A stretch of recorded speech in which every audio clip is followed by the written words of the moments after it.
তো বাড়ির বড়রা যখন বলে না যে সন্ধ্যেবেলায় বাইরে চুল খুলে না বেরোতে, হাওয়া বাতাস লেগে যাবে, এটা না শুনলে পরে পরে তুমিই ভুগবে, কারণ এরকম অনেক টাইপের ঘটনা এর আগেও ঘটে গেছে।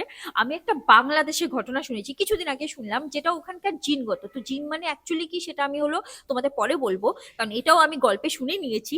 বাট যেটা অ্যাকচুয়াল ঘটনা ঘটেছে আমি সেই ঘটনাটা বলছি। তো মেয়েটা সন্ধ্যেবেলায় তার হলো বন্ধুর বাড়ি থেকে আসছিল, আর চুল ছেড়ে রীতিমতো সে হলো রাস্তা দিয়ে আসছিল। তো তার বয়ফ্রেন্ড ছিল, তো সে হুট করে দেখলো যে ওর বয়ফ্রেন্ড কিছুটা দূরে না সামনে দাঁড়িয়ে রয়েছে।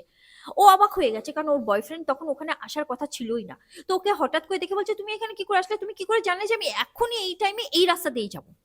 তো বয়ফ্রেন্ড তো অনেক টাইপের ওকে কথাবার্তা বুঝিয়ে দিয়ে ওদের সঙ্গে অনেকক্ষণ ধরে কথা হচ্ছিল, ওরা দাঁড়িয়ে একে অপরের হাত ধরে অনেকক্ষণ ধরে কথা বললো নিয়ে ও বাড়ি যখন আসে, তখন ও বুঝতে পারছে যে না ওর কিরকম একটা আনইজি ফিল হচ্ছে, ওর একটু গাটা এরকম ভারী ভারী লাগছে। ও ঘরে গিয়ে ও রীতিমতো যা কাজ করে পড়াশোনা স্টার্ট করে দিয়েছে, এইসব করছে। কিন্তু যত রাত বাড়ছে তত দেখছে ওর না ওই যে বয়ফ্রেন্ডের উপর না ওর রাগ হচ্ছে। ওকে হুট করে ও মেসেজ করা শুরু করে দিয়েছে যে এবার থেকে ব্রেকআপ, আমি আর তোমার সাথে কথা বলতে চাই না। এবার ওর বয়ফ্রেন্ড ফোন করছে, ও বয়ফ্রেন্ডকে গালাগালি দিচ্ছে, বাজে বাজে কথাবার্তা বলছে, বলে নিয়ে ওর সাথে হলো পুরোপুরি ব্রেকআপ করে নিয়েছে। যা যা ফটো আছে সব ফটোগুলো ছিঁড়ে দিচ্ছে, যা যা মেসেজ ফেসেজ সব ছিল সব ডিলিট করে দিচ্ছে। পরে আস্তে আস্তে দেখতে পাচ্ছে যে মেয়েটা হলো না দিন দিন না কিরকম যেন পাগলের মতো হয়ে যাচ্ছে, নিজের চুল ছিঁড়ছে, নিজের হলো শরীরের উপর না খিমচাচ্ছে, নিজের নিজের মাংস হলো ছিঁড়ে নিচ্ছে, এরকম টাইপের মানে পুরো পাগলের মতো অবস্থা হয়ে গেছে ওর। আর শুধু বলছে যে হলো কেউ আমার কাছে আসবে না, সবাই আমার থেকে সরে যাও। আর ও একা থাকছে ঘরের মধ্যে, দরজা বন্ধ করে থাকছে, দরজা সে ভেঙে চুরে বলতে গেলে ওকে হলো বের করতে হচ্ছে। ও কারোর সঙ্গে থাকতে পারছে না, ও কারোর সাথে কথা বলতে চাইছে না, ও শুধু বলছে যে আমি একা থাকবো, আমাকে হলো একা ছেড়ে দাও।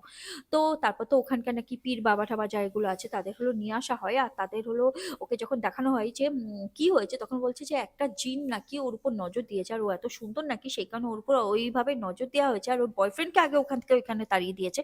বয়ফ্রেন্ড রূপ করে ওর কাছে এসেছিল, আর যখন দেখেছে যে এইসব জিনিস ঘটে মানে ওর বয়ফ্রেন্ড ওর সঙ্গে আছে, ও আরো বেশি রেগে আগে ফার্স্টে তো ওকে তাড়িয়েছে, তারপর নিজের উপর অত্যাচার করছে, কারণ ও কষ্ট পাচ্ছে ওর বয়ফ্রেন্ডের থেকে দূরে রয়েছে বলে, সেখানে ওর উপর অত্যাচার করছে যাতে ও তাড়াতাড়ি ওটা ভুলে যায়, আর ও পুরোপুরি ওকে ওই জিন যাতে ওকে পুরোপুরি ওর নিজের বশে করে নেয়।